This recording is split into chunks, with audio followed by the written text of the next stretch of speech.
Welcome back, everyone, to another episode of the Dental Marketing Secrets Podcast. Excited to have you here with me today. My name is Mark Thackeray, and we are on episode number 103.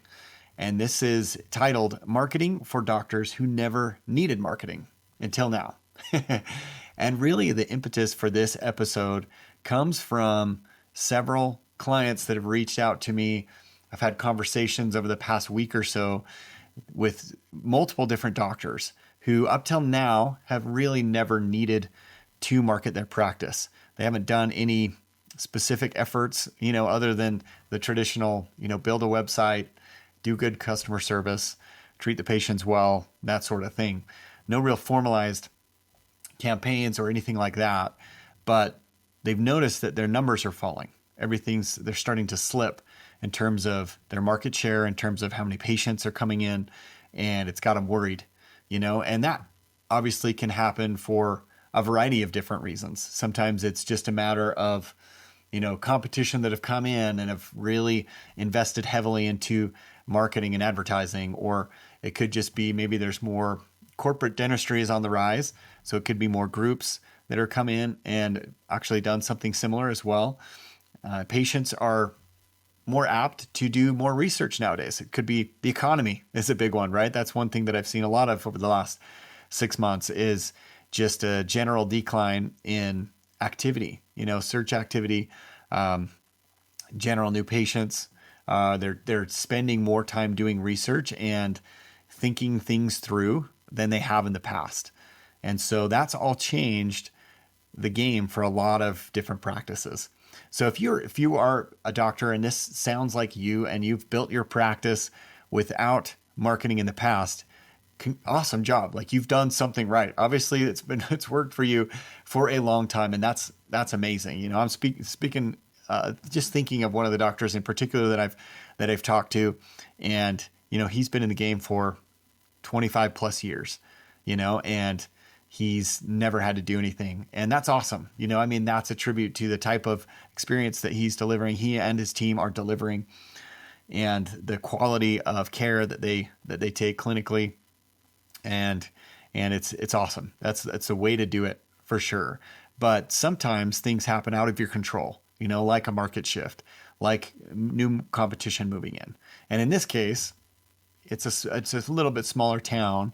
And so the impact of a new competitor that arrives on the scene and is, more actively promoting themselves through ads and things, whether digital or print or whatever the case may be, that can have a major impact, and an immediate impact. Sometimes it takes longer for that influence to be felt, but other times in a smaller town, in that case, it can have a massive, you can feel that wave really quickly, as it comes in and rushes through. So that's kind of what in particular this doctor's facing. And I've heard that, like I mentioned before, several times over the last few weeks in different parts of the country.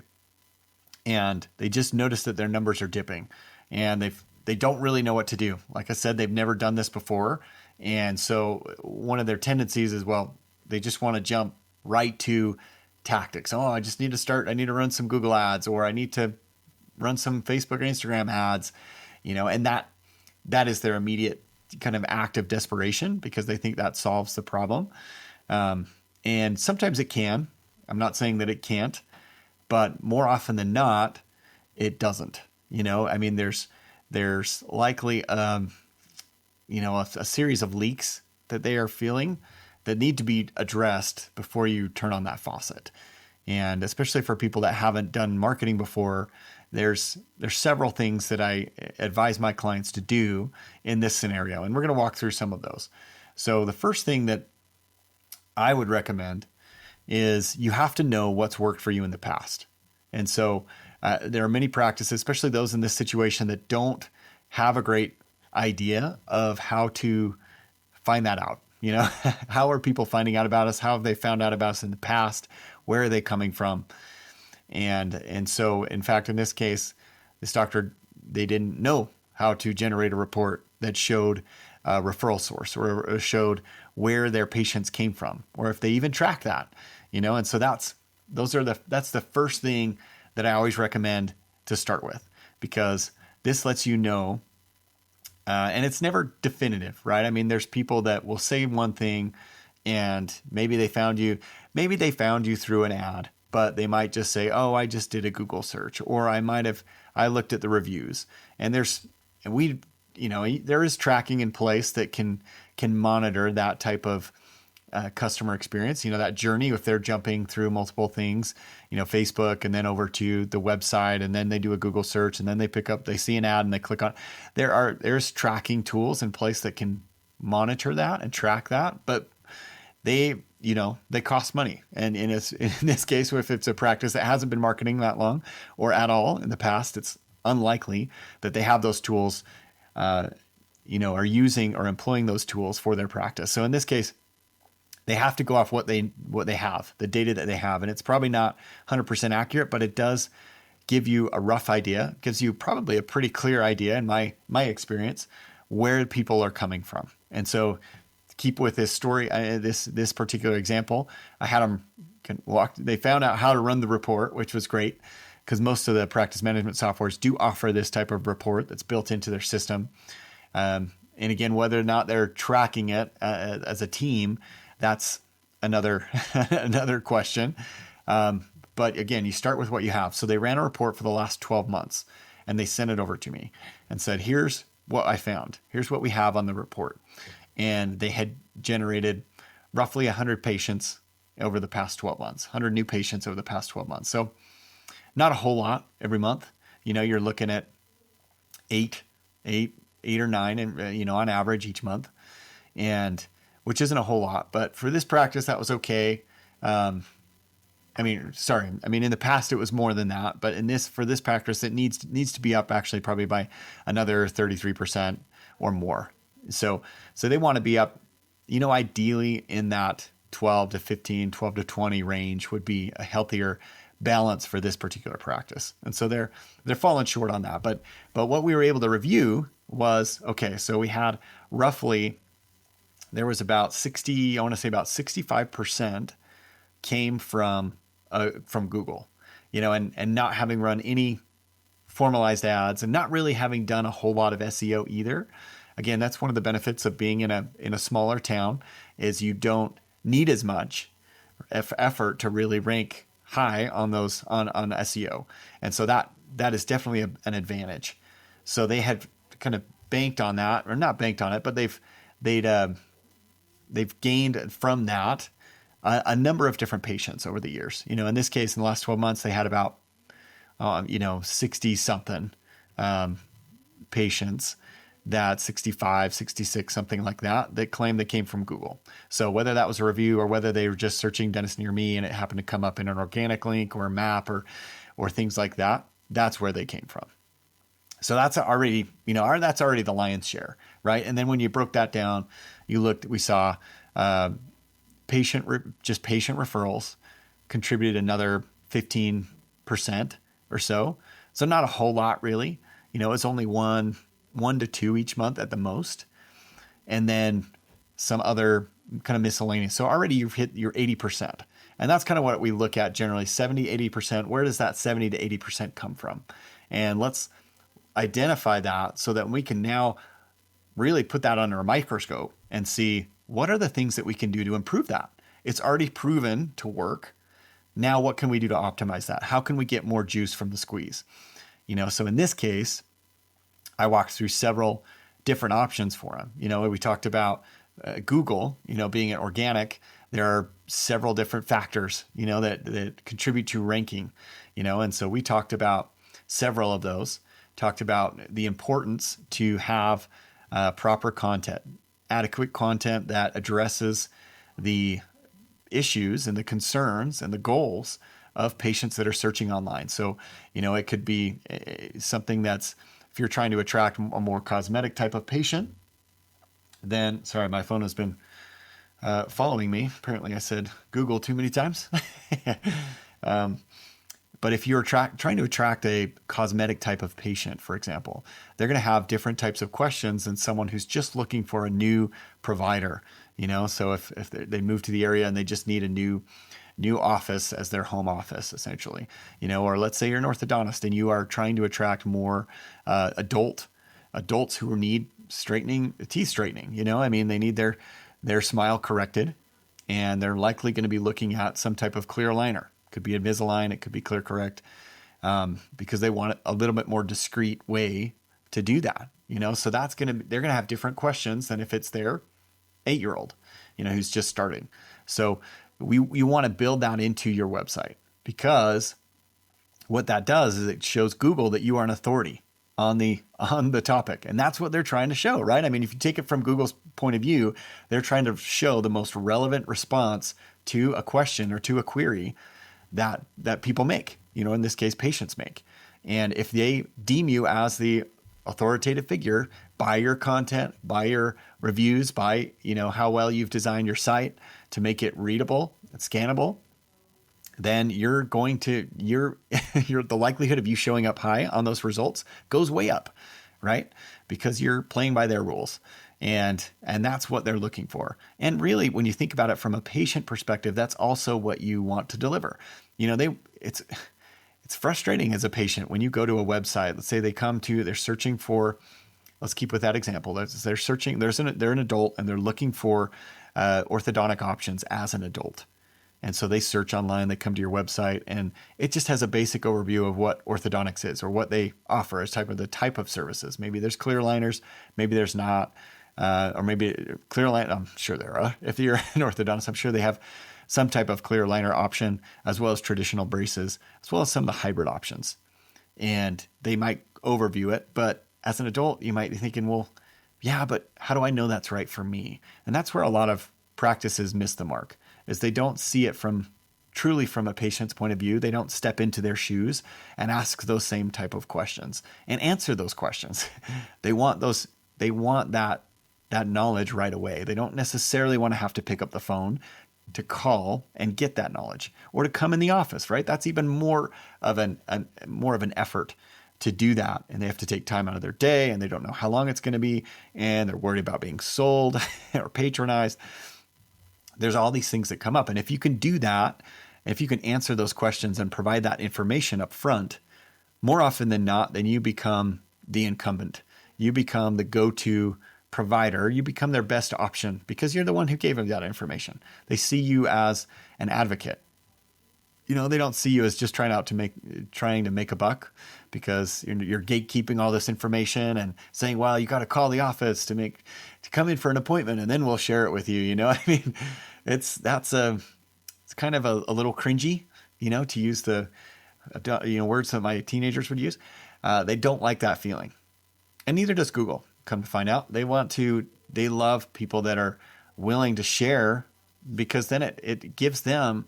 It makes them look better, right? I mean, they can show answers to these very specific questions sometimes and create a good user experience, because then the user goes and they get that question answered, and then they realize, oh, that prompts another question. And whoa, what do you have on your page? You have an answer to that question as well. And that's the type of experience they're looking at. They monitor when you click on a link. First, you go to Google, let's say you type in a search, and then you click on that link, and then they see how long do you spend on that link. And if that engagement is high, if they're getting the answers, if they're clicking through and maybe they're doing other actions, filling out a form or something like that, Google keeps record of that. And they see that that's a relevant response. That's a relevant search result to show, because based on the user interaction. So those are things to consider, right? So that's one of the things that I talked to this doctor about is, okay, let's look at the website. How can we beef that up so that we maintain your current rankings, not only maintain them, but can we increase them? Can we improve them so that we're getting even more people organically to click through to your website? It's awesome. Plus, when you do it right, like our recent episode that we talked about with generative engine optimization, or GEO, showing up in those AI search engine results, now, when you set it up right, you can show for those. Your site can be read properly, and even included in those AI overviews, for example. So that's another way to start gaining some ground and to start increasing your traffic organically. So that's just one aspect of SEO. So in this case, I'm going to dive into a few other specific examples that are unique to this practice, but they may also apply to yours. So another thing that we looked at was they've been in business for a long time, but they still have less than 100 Google reviews. And I know that they've treated thousands of patients. So this is a very big missed opportunity. And when I dug a little deeper, I noticed that one of their most recent reviews was 5-6 months ago. And to Google, that's not a great sign. They want to see someone who is consistently generating new reviews, because that is a signal that patients are going there and they are engaging with the practice, right? And when they're good reviews, when they're 4 or 5-star reviews, then that's a stronger signal back to Google to show more of your practice in their search results. It's so important. I love to share it this way. It's one thing if I stand up in front of you, or if I get up in front of you and tell you how awesome I am, that's one thing, right? But when 3 or 4 other people do that, they stand up and tell you how awesome I am, that makes a much bigger impact than if it's just me telling you how great I am. And that's what I think of as reviews. That's how I compare reviews. When you get other people, all your patients, to start on their own time, they go in, they type in a review, and they just say how awesome you are, all the great things that you and your team are doing. That is a much more powerful signal than you on your website and your content saying how great you are, right? They both are important, for different reasons, but those reviews from your patients matter a whole lot. Not only in terms of ranking, they affect your ranking, but they affect your conversion. So what I mean by conversion is let's say they're searching online, they type in dentist near me in their maps, in their Google Maps, they want to see, based on proximity, where the nearest dentist is or the nearest office is. And then they start looking at the reviews. Okay. So they start reading through the reviews because they want to know, well, what have other people thought of this? And we do this all the time. It doesn't matter if it's a restaurant or a new home improvement tool that I was just looking at.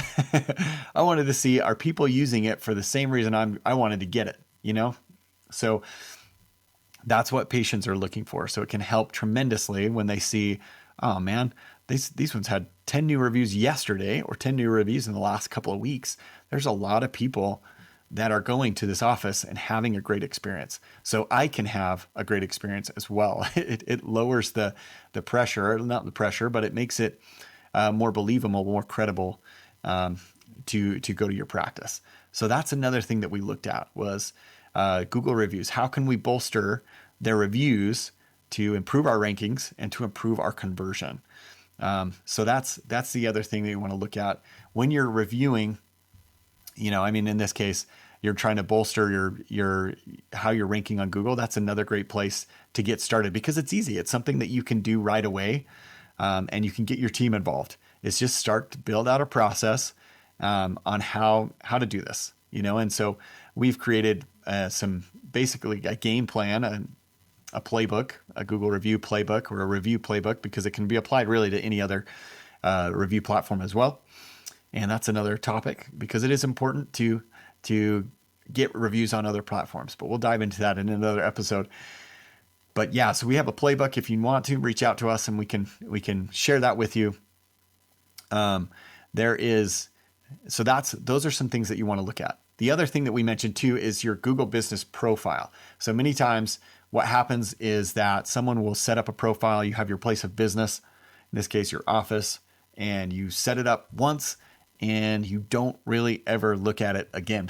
You kind of have crossed that off your list and is now, who knows how many years ago that you did that and you haven't touched it ever since. So it's I would be willing to bet that it is not fully optimized in the way that Google would like it to be. So if you want to show up more and more often or higher in those search results, updating and optimizing your Google business profile is a great thing to do. Because then again, it shows Google exactly what you're about. Shows the specific services that you offer. It shows your hours, which has a big impact on when you show up in those search results. And it shows, really kind of gives a little bit of an insight into what type of practice you are, and that's where you can kind of make your case for why people should come to you. So there's several things. There's photos, there's videos, there's specific to service descriptions, and you can even add a little tracking code to your website to see, okay, are people coming specifically from your Google Business Profile, or are they doing it through other means? So there's lots of little things that you can do there to improve that profile performance. So those are all three different things that you can do if you're trying to optimize better for Google organic search, right? Is to capture more of that organic traffic, is looking at your website.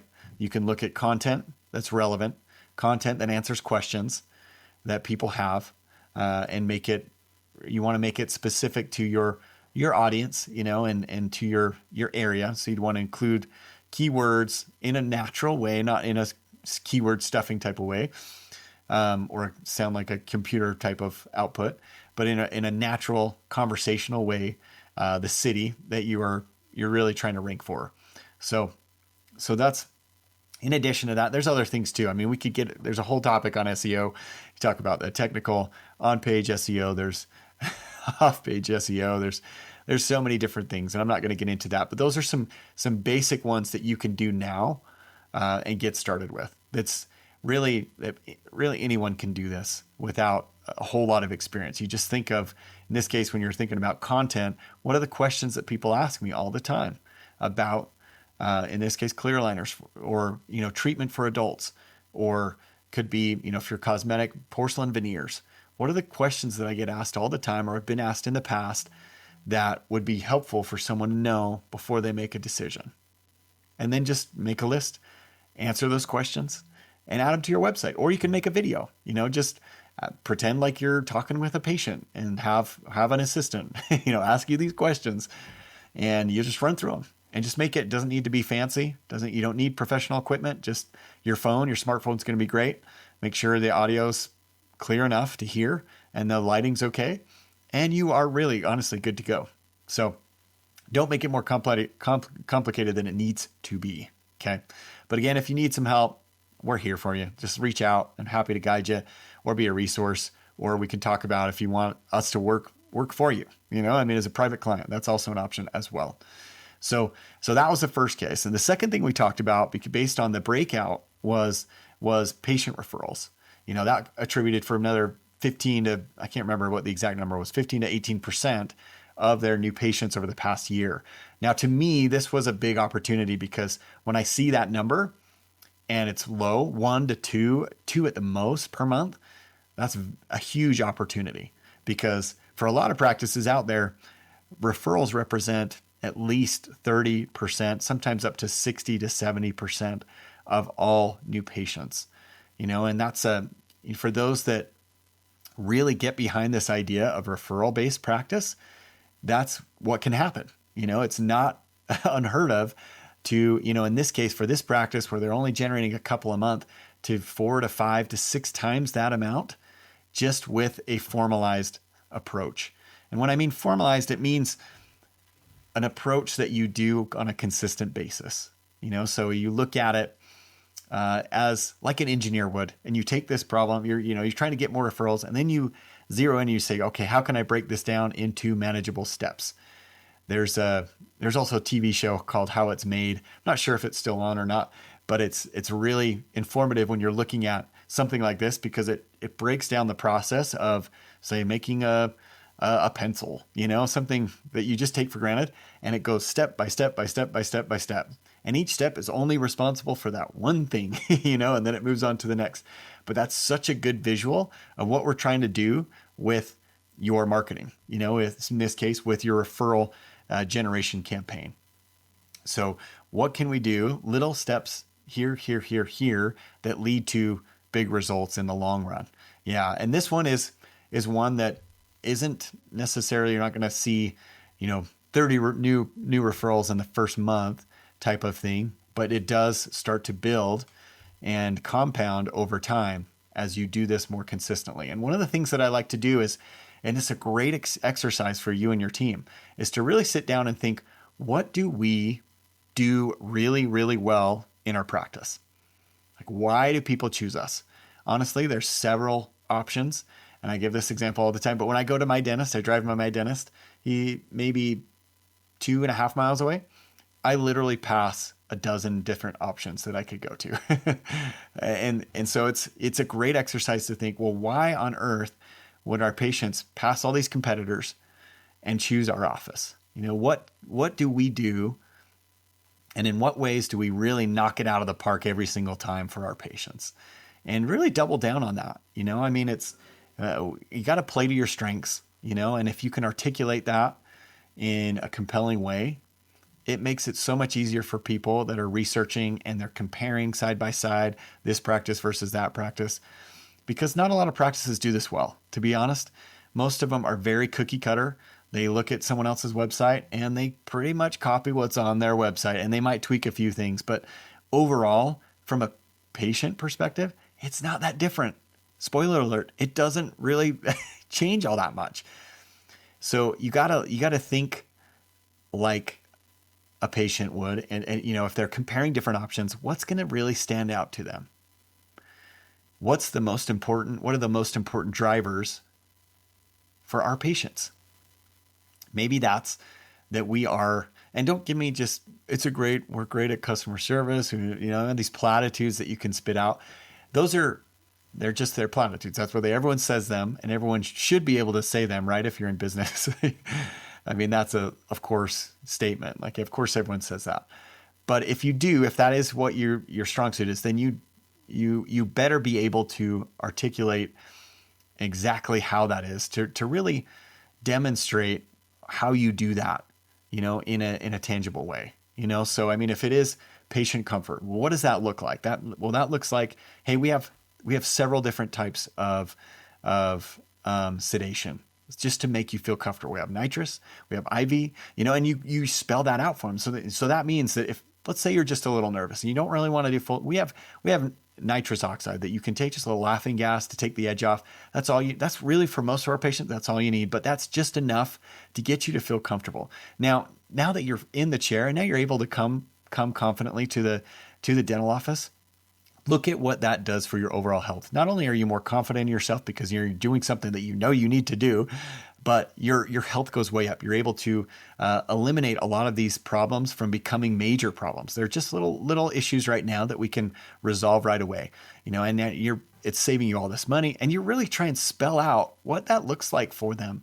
Or in case maybe you do really well, you cater to pediatric. You're a pediatric dentist, or maybe, in the ortho space, you deal with a lot of kids that are they're nervous, man. They're scared to come. And so it's the same thing. It's like, well, we cater to those. We do really, really well for those people that they are just so deathly, they're terrified. They're petrified of coming into the practice. Here's how we do that. And you spell it out, you lay it out, you walk through what it takes as soon as they walk in the door, what do you do to make that experience so amazing for them? And then as a parent, you're thinking, man, yeah, all this guy said, hey, we work well with kids. And this one goes into detail, step by step, on how they do that. What's the obvious answer? Which practice are you more likely to go with? And the answer is the one that takes the time to spell out exactly what you're going to do for them. And that's the truth. So if you want to, it's a great exercise to go through with your team. Like I mentioned, what do we do really, really well? And then how can we dimensionalize that for our patients so that when we tell them about it, they can visualize it, they can feel it. I mean, it touches something, it's an emotional reaction. It's not just, okay, yeah, I've heard that before, but it's, wow, okay, yeah, that makes sense, So that's one thing to do. But in addition to that, as we're talking about referrals, one thing about referrals is that you can't just leave them to chance. I mean, you can, and most practices do, and they still get some, which is great. And that's awesome. We would love to just not have to do anything and they just come flooding in, right? But the reality is you could be getting a ton more referrals if you have a proactive, formalized approach. And I've been doing this long enough that I've seen that, and I've said that so many times, but I'm always amazed how many more referrals people get when they do this. It's so even myself, there's things that me and my team, sometimes we forget to do, and we're like, oh, we should do that. And as soon as we do that, on a consistent basis, we start to see referrals, and it's like, oh, shouldn't be so surprised, but it's cool. It's the magic of it, right? And it speaks to a lot of the experience that you're already delivering. These are people that have trusted you with their care. And it's not, this is something that's uncomfortable for a lot of people. When your hands are in your mouth, like that's just not, okay, that's just not a great environment for a lot of people, and when you have someone that trusts you to do that time and time again, that's powerful. And that means that they're likely someone who is willing to share either a good review or go even further and say, hey, you mentioned that you are struggling with you don't really like your dental office. You should try these guys. I've been going there for years. Here's what I love about them.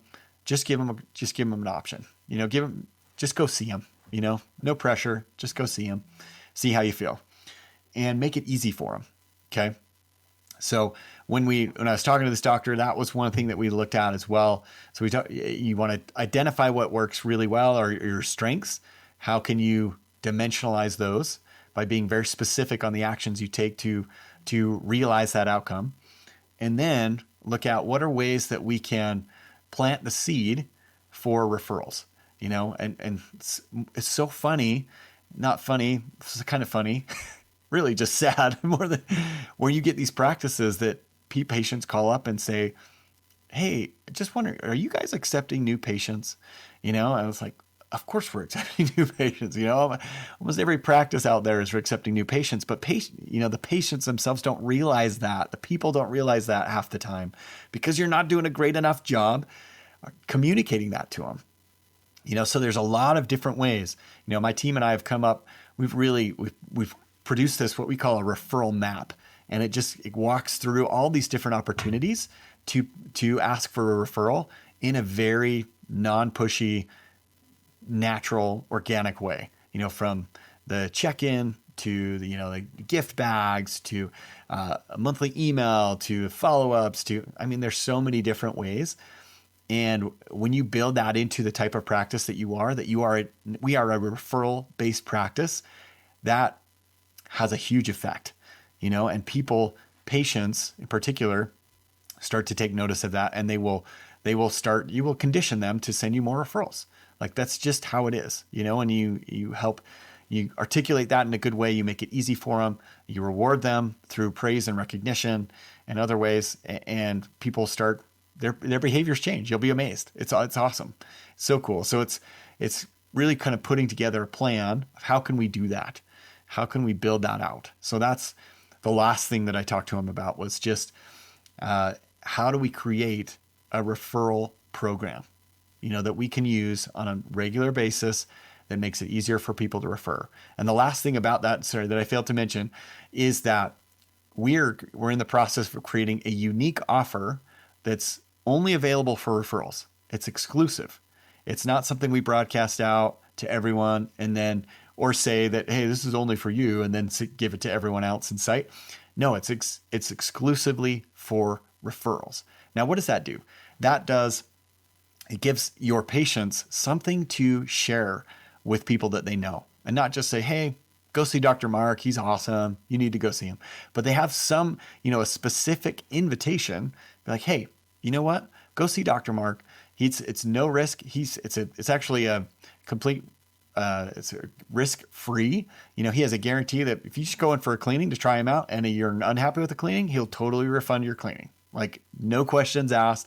He just wants to make sure it's a good fit on both ends, but he does this so that, there's not pressure. There's not any weirdness there, and actually he'll even give you a bag of mini Cadbury eggs because everyone loves those, especially him. Just something, a unique offer that, again, if you're thinking strategically, lowers that barrier to resistance and makes it easier for the patient to take them up on that. So be thinking along those lines as well, coming up with a unique offer that you can give your patients as ammunition to share with their family and friends. So those are just three different issues or three different opportunities. Just two. I just talked about Google and patients. So I'm losing my head a little bit actually, but so there's two opportunities right there that you can use to help build your practice, especially if you haven't done any marketing ever before, formalized marketing. So those are great ways to start. But obviously you want to cater it to what you found in your research. So if you did that report, if you ran some type of report in your practice management software, you identified what's worked in the past. Maybe it's insurance based. You're getting a lot of referrals from insurance, or maybe it's a mailer, or maybe you have done something and you want to leverage that, or maybe it's sometimes, and it's cool too, because if you get into this, let's take patient referrals, for example, you dive into that even further and filter down, you're going to see that there's certain people that refer way more often than others do. So you're going to see a breakdown of those people too. And that you can really get into this and get really into the nitty gritty, but it's also really powerful if you do. Let's say if you have a team member that wants to dive really deep and drill down into this, then they can look at that and say, okay, now who in particular have been our biggest advocates, our biggest ambassadors, if you will? How can I make sure that I'm staying in front of them? How can I make sure, one, that they know how much we appreciate them and we love their referrals? And two, how can I make it even easier for them to promote our office? And then they could be the first ones that you reach out to on a regular basis. You'd want to do, I always recommend reaching out to your entire patient base, because you don't really know who's in a position right then to refer someone, but absolutely want to take care of your big time referrers. So those are a couple different options. It's always best to track first and foremost. So whether you're tracking where patients are coming in, or if you're tracking referrals, those things that you keep track of and you report on. So let's say you keep track of referrals, and now you bring that up in your regular huddles, your weekly huddles, your monthly huddles, meetings with your team, things like that. Once they see that you're focused on this and you want to put time and attention towards this, they're going to start to internalize that as well. So if you're going to be looking at it every single month, and that expectation is there, then yeah, it's going to start changing some behavior as well. So this is just a kind of a basic guide, but I just was, like I said, the reason for this episode, I've been asked several times in the last few weeks what would I do in their shoes if I hadn't done any marketing before, and now I recognize that I need to start doing some. What would I do? So that's what I recommend. Hopefully this helps. If you have any specific questions, please reach out. Like I said, I love to be a resource. I love to just, if nothing else, yes, we accept private clients, but if nothing else, I'd love to just point you in the right direction, give you show you what's kind of been working on our end. And if you want to do it on your own, absolutely do it. That's awesome. Or if you need some help, we're here for you too. Just email us, Mark, MARK, at markthackeray.com. I'll make sure that's in the show notes. And thanks again for listening. If you have any specific questions in addition to this, let me know, or that might make a good podcast episode. Love to hear that as well. And be good as always, you guys. Get ready for the holidays, and we'll talk to you soon.